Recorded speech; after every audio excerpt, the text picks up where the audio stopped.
আসসালামু আলাইকুম। এখন এসেছি সিরাজগঞ্জের সারুটিয়াতে। সেখানে এসে আসলে আসার উদ্দেশ্য ভিয়েতনামি সরিষা, একটু অন্যরকম কিছু হলেই আপনারা জানেন যে আমরা আপনাদের সামনে তুলে ধরার চেষ্টা করি, তারই ধারাবাহিকতায় আজকে এসেছি সারুটিয়া রাজু ভাইয়ের ক্ষেতে। রাজু ভাই এখানে এক্সেপশনাল একটা সরিষা করেছে, যেটা ভিয়েতনামি সরিষা। যে সরিষায় আসলে আপনাদের না দেখালে বোঝা কঠিন, অনেক ডালপালা এবং প্রত্যেকটা ডালে থোকায় থোকায় সরিষার যে মাচা ধরেছে।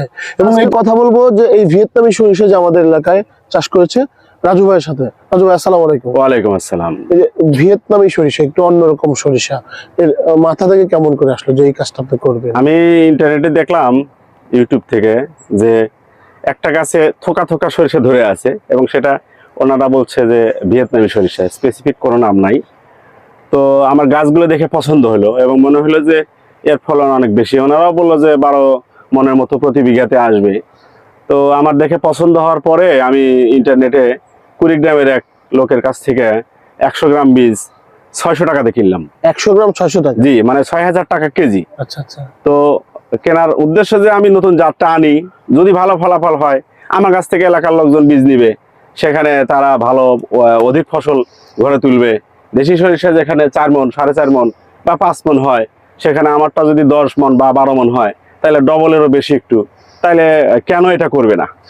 তো সেজন্যই সেই চিন্তা থেকেই আমারও উন্নতি হোক, এলাকার কৃষির উন্নতি হোক, এই আশাবাদ থেকেই মূলত আমি এই বীজগুলো সংগ্রহ করি। আমার যেটা আসার পর লক্ষ্য হয়েছে যে প্রত্যেকটা সারি করে গাছ লাগানো। হ্যাঁ, আসলে সরিষা তো আসলে সারি করে লাগানো থাকে না। আপনি এই পদ্ধতি, মানে চাষ পদ্ধতিটা আসলে লাগানোর উদ্দেশ্য হচ্ছে যাতে এই ভিতর দিয়ে যাতায়াত সহজ হয়, বিষ এবং বিভিন্ন বোরন স্প্রে করা সহজ হয়, আবার সেচ দেওয়া সহজ হয়।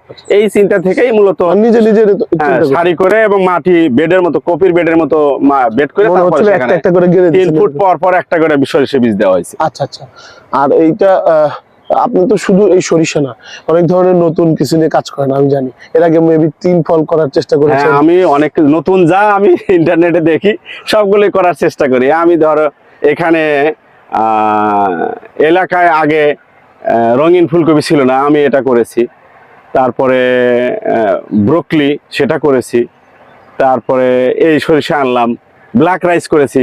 আচ্ছা, মানে সব, মানে হ্যাঁ, এরকম নতুন নতুন যা আসে আমি সেটা করার ভালো চেষ্টা লাগে, করি। মানে কৃষি ভালো লাগা থেকে মূলত আসলে আয় কতটুকু হবে, আয় হবে এটা আর আসা যেমন, আর বেশিরভাগ আমার শখের থেকে, আমি শখ করি যে নতুন কিছু এলাকায় আসুক। এই জন্য বিষয় হলো, যারা শিক্ষিত কৃষক বা শিক্ষিত খামারি যারা আমরা আছি, তারা নতুন নতুন নিয়ে কাজ করার চেষ্টা করি, রিস্ক নিতে ভালোবাসি। কারণ রিস্ক নিলে অনেক সময় দেখা যায় অনেক ভালো হয়, অনেক সময় খারাপ হয়, কিন্তু অভিজ্ঞতাটা আলাদা। হ্যাঁ, আমরা একটু